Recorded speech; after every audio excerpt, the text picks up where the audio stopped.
Now, I know with coffee, and I might not like the answer here, but when I don't have coffee in the morning, sometimes I have a headache, and I think it's because I haven't had coffee. Is there truth to that? You're listening to Rise Above, a Rogers Behavioral Health podcast, where we sit down with Rogers experts who are changing the way the world views mental health and addiction.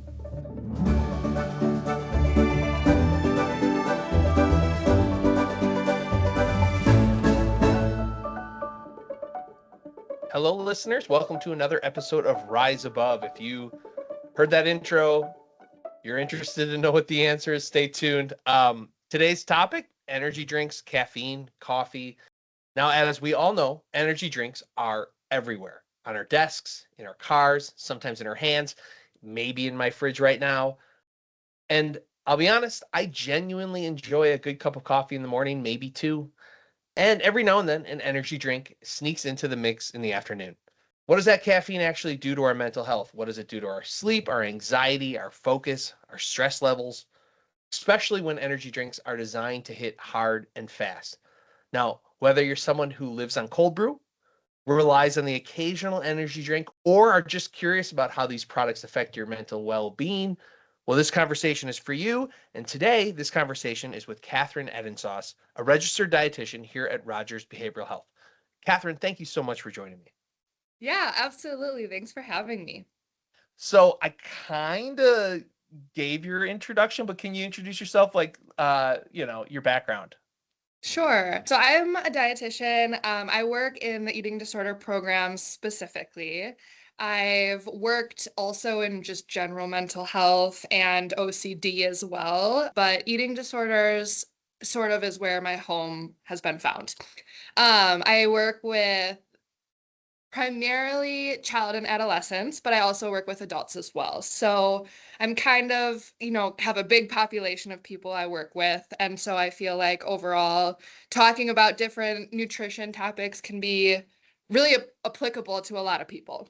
And speaking of a lot of people, energy drinks, they've become pretty popular. What has brought about the rise of energy drinks? Well, that's a good question. Honestly, the truth of it in my mind is the marketing, right? Like the labels, the colors, the flavors.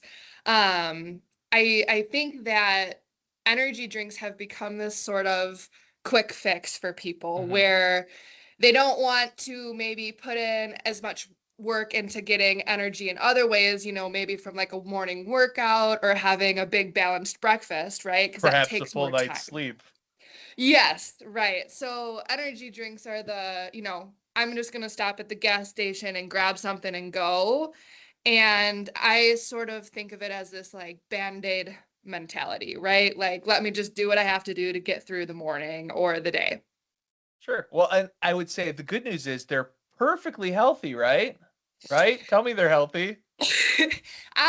There's definitely some setbacks, I would say, Okay. especially in the child adolescent population.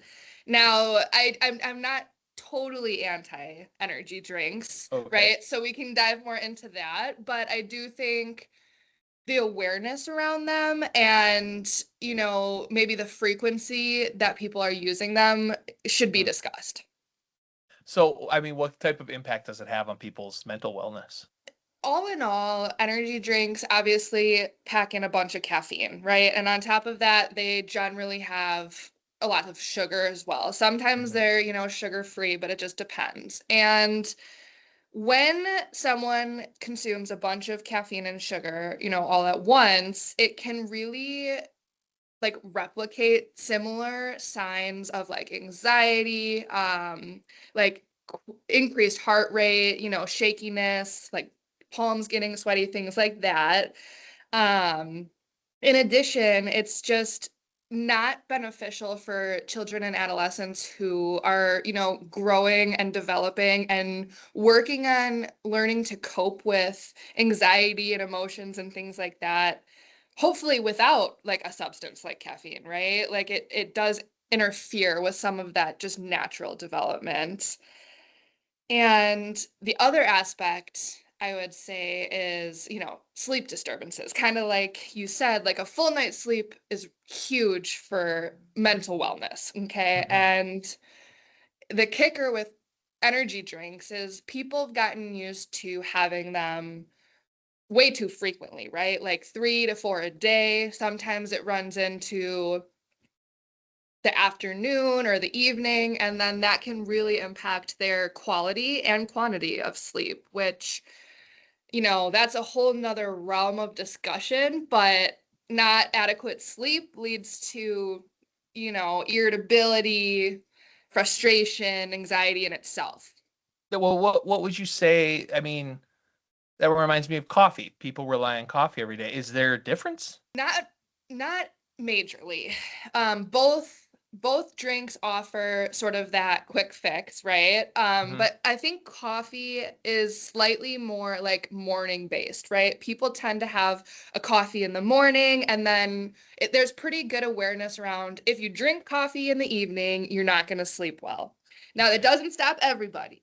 But with energy drinks, the children and adolescents who are starting to drink them are not as aware of these, side effects. And so they might have one in the morning at school or something. And then after practice or before practice later in the day, they might have another one. And without even thinking about, oh, this is going to change my sleep pattern. And now, are there certain mental health conditions? I'm thinking like ADHD and things like that that are more sensitive to energy drinks. Yeah, for sure. I think in specific, things like ADHD, bipolar disorder, anxiety in general are really impacted by like mood regulation and mood having different mood swings. So when you insert a substance like caffeine, you're gonna have amplified effects, whether it's increased anxiety or increased, mania, like the high end of the bipolar disorder. We'll see increased, impulsivity and things along that sense. And in addition to that, if there's, high amounts of sugar in these drinks and it's being used almost as a replacement for a well-balanced meal, it can lead to, a sugar spike and a sugar crash, which Hmm. all in all can really exacerbate the symptoms of like depression because yeah, you feel great for some time while your body has got the energy and the sugar, but then once your body utilizes it all and it's not sustained, it can be more impactful negatively. So you mentioned the sugar free. Sugar free does not mean healthy. I would agree. Yeah, I think, sugar is not the enemy. And I think overall, it really is just the bigger picture of what are you pairing these things with? Are you using an energy drink in addition to like a meal, or is it just you're on the go without other food? And with sugar-free items, in fact, then you're just getting that caffeine. And it's really, I mean, you're not getting really any nutrition outside of the caffeine itself. So really, either way, I would recommend if you're gonna be having an energy drink, having it with a granola bar, right? Like a yogurt, something to actually add some more substance, some more protein and fat as well. And we will be right back. Everyone deserves a chance for recovery. That's what drives Rogers Behavioral Health Foundation. They're helping people get the mental health care they need, from covering treatment costs for those in need, to building clinics where care is hard to find, to funding cutting edge research. They're making real change happen. And guess what? You can help. Head to rogersbhfoundation.org and be part of creating a future where mental health and wellness thrive. And now back to the interview. So with caffeine, I mean, I don't know anything about caffeine. Caffeine is not a natural thing in our body, right? Like we don't create our own caffeine. Caffeine. What? Tell me about caffeine. Yeah, in general, there are like generalized recommendations for safe amounts, right? Okay. And there is a recommended amount for adults, which is staying, below 400 milligrams per day. Okay. What is that? I mean, how much is in coffee? Like Do you know Yeah, these numbers? yeah, good question. So just to give you perspective, like a Yeah, cup of yeah. coffee might have around 100 milligrams. One Okay. cup would have about 100 milligrams. So realistically, adults can have a few cups of coffee a day, but keeping in mind timing and all of, those aspects. Yeah. Now, for children and adolescents, caffeine in general is much less recommended all around, specifically just because of the growing, nervous system, immune system, and so on. But, recommendations basically say less than 100 milligrams or none for children and adolescents. There's caffeine in things like chocolate and stuff too, right? So that's probably where the less than 100 comes in.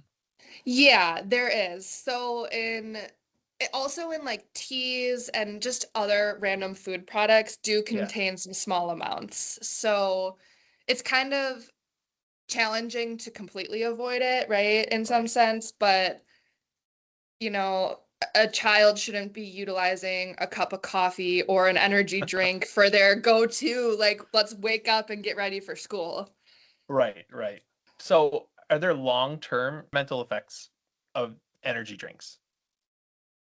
Well, I think the biggest thing that people forget is that caffeine is a stimulant. Okay. Hmm. So over time, your body gets used to it. And the more you have it, the more your body gets used to it. And it almost requires more to get similar effects. So that tolerance side of things really can be challenging for people because they start to rely on it. Hmm. And that's not in every case. Like, not every person gets to that point. If you're having one energy drink a day, you may or may not see that.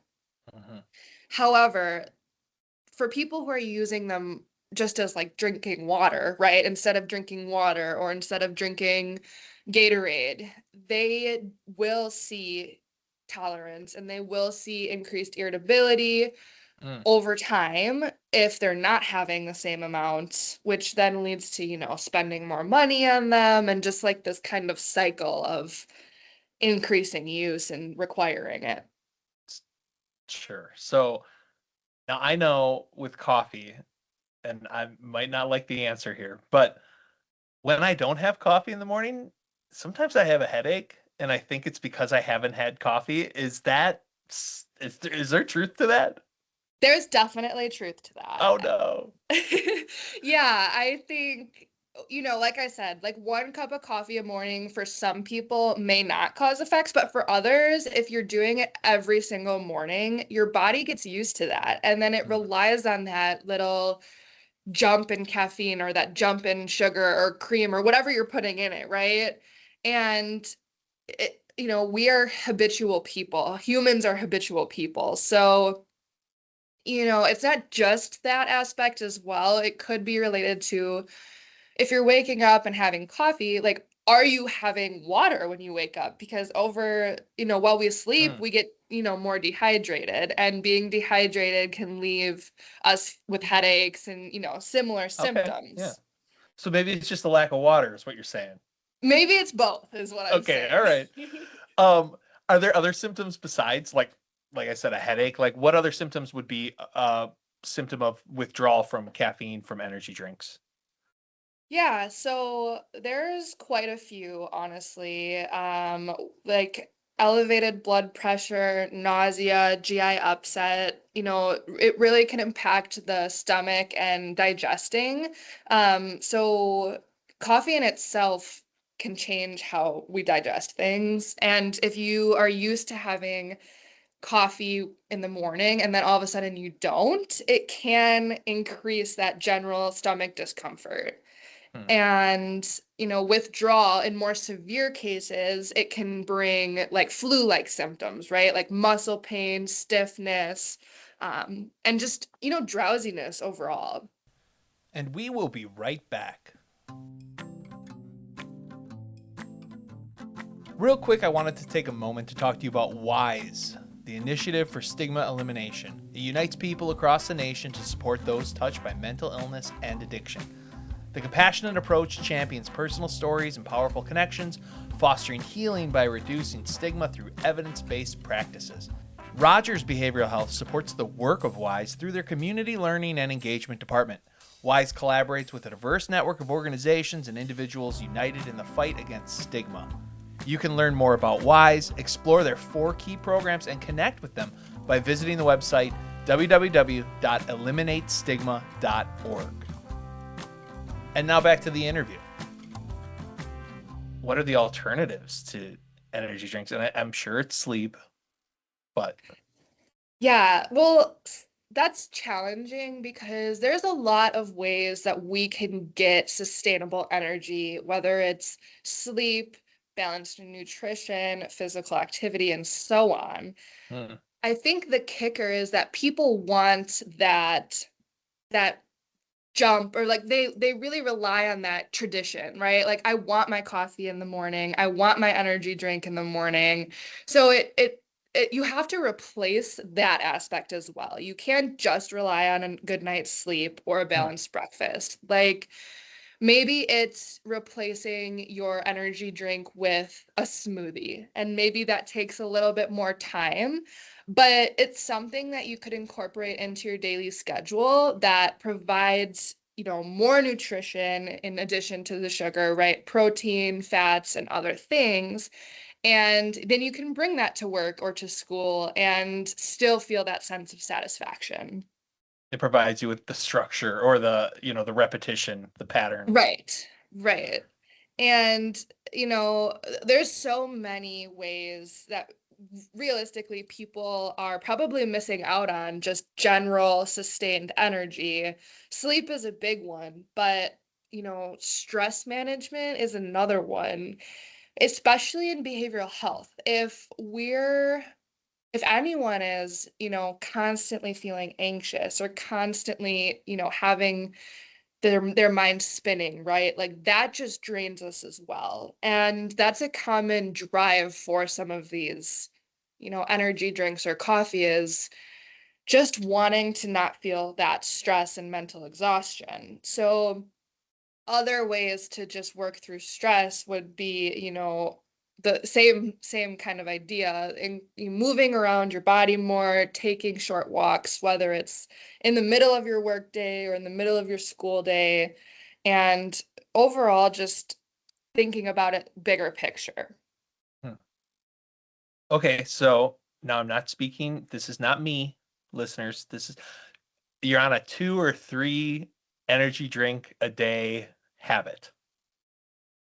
Is the best way to stop this habit just stop drinking energy drinks? Or should you wean yourself off? Yeah, I would say definitely it's kind of like any substance or stimulant, Okay. right? You don't want to just kind of cold turkey it. Even though that seems great in the moment, like you're doing something great for yourself, you'll probably have some side effects that aren't great, not they don't make you feel good, and or might encourage you to go back to drinking them so that you don't have to feel those side effects, right? Hmm. So my recommendation is slowly decreasing it over time and trying to add, like I said, like a smoothie or more water, or maybe it's like hot tea, which is lower in caffeine, right? So that you're decreasing the amount that you're relying on maybe caffeine and still incorporating things that make it feel doable and sustainable. Hmm. So, I think we've talked about a lot of these things, but if you were to tell people one thing about energy drinks and caffeine intake, what would you want people to know? Yeah, that's a loaded question. I think the biggest thing is that, you know, it is a major marketing mastermind, okay? There's new energy drinks coming out all of the time, Hmm. and that is what is keeping people interested. I think in addition to that, there's no major level of requirement expected for drinks like energy drinks. For example, they don't absolutely need to require the total amount of caffeine on the front of the label. And that's, you know, sneaky in itself, right? Like if a child grabs a drink and there's nothing noted about caffeine on the front, but it's noted in the back ingredient list, you know, that's not very helpful. And I'd say that's the biggest thing that goes unnoticed is, you know, they kind of hide the just some of the ingredients and some of the, you know, targeting for older adults more to kids by doing things like increasing the colors and the fruity flavors and things like that. So I feel like we're credible information, but where can people find other credible information about this stuff if they're interested in learning more? Yeah, I think Rogers obviously is great, whether it's blogs or podcasts, that's a big resource. Some that I use consistently are going to be the USDA, which stands for the United States Department of Agriculture. There's also the Center for Disease Control and the Academy of Nutrition and Dietetics. Those are three resources that I always find very credible and kind of my go-tos when I'm looking up different information on, you know, nutrition and beverages and overall wellness. And if you're really into science and getting into the depths of this stuff, I do encourage looking up the research yourself, looking up the studies. Two really common and often free resources for studies are the National Library of Medicine and PMC or PubMed Central. Those two you usually can look up like how will energy drinks impact my sleep? And usually those are two of the sources that come up with studies right off the bat. Well, Catherine, thank you so much for joining me today. And I hope we get to talk again about other topics. Yeah, absolutely. Thank you for having me. This is one of those things that needs to be talked more about. So I appreciate it. And here we are talking about it. Thank you. Yes. Well, listener, as I re-listen to this conversation, I start thinking about what I learned. And really what I learned is energy drinks and caffeine in general aren't inherently good or bad. But like a lot of things, it comes down to awareness, moderation, and understanding how your own body and mind respond to it. As someone who enjoys coffee and the occasional energy drink myself, this is a conversation I've had to think about personally, not just for this podcast. So I hope today's discussion helps shed some light on how energy drinks impact your mental health, from anxiety and sleep to focus and stress, and gave you a few things to pause and consider the next time you reach for that caffeine boost. If you know someone who you think should listen to this episode, please feel free to share it with them. And as always, thank you for listening to Rise Above, a podcast from Rogers Behavioral Health. Be sure to like and subscribe to be notified of new episodes. And if you or someone you care about is struggling with a mental health or substance use disorder, visit rogersbh.org for a free mental health screening. Until next time, thank you for listening.